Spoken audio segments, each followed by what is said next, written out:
Dampak terpilihnya Biden sebagai Presiden Amerika Serikat yang baru terhadap ekonomi Indonesia bisa kita bedakan dalam jangka pendek dan dalam jangka panjang.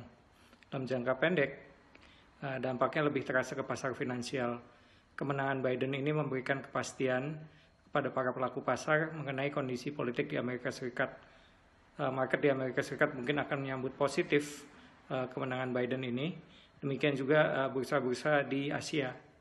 Tetapi dalam jangka lebih panjang kita bisa perkirakan bahwa market juga menunggu bagaimana kebijakan Biden terhadap korporasi, terutama kebijakan perpajakan.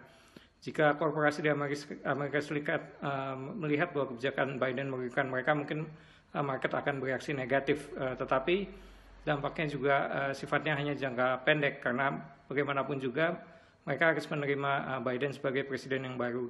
Dan pelantikan Biden itu nanti akan dilakukan pada tanggal 21 Januari 2021. Kemudian untuk dampak yang jangka panjang terhadap Indonesia itu lebih ke jalur kebijakan ekonomi Amerika ya.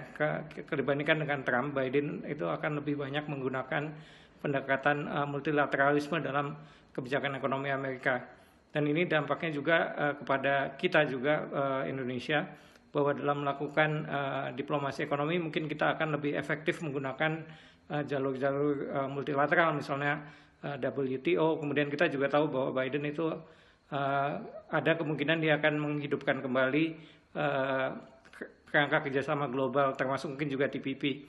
Kemudian di kesehatan, di ranah kesehatan, Biden sudah mengatakan bahwa dia akan membawa Amerika kembali ke dalam WTO. Demikian juga di masalah climate change, Biden akan membawa lagi Amerika ke dalam kesepakatan Paris ya. Nah, dalam kaitannya dengan masalah lingkungan, kebijakan ekonomi Biden nanti mungkin akan berkait juga dengan kebijakan ekonomi kita yang misalnya dalam pengurangan emisi karbon dan lain sebagainya itu. Jadi nanti itu harus dimasukkan juga ke dalam materi di dalam diplomasi ekonomi kita, terutama melalui jalur multilateral. Itu saja. Terima kasih.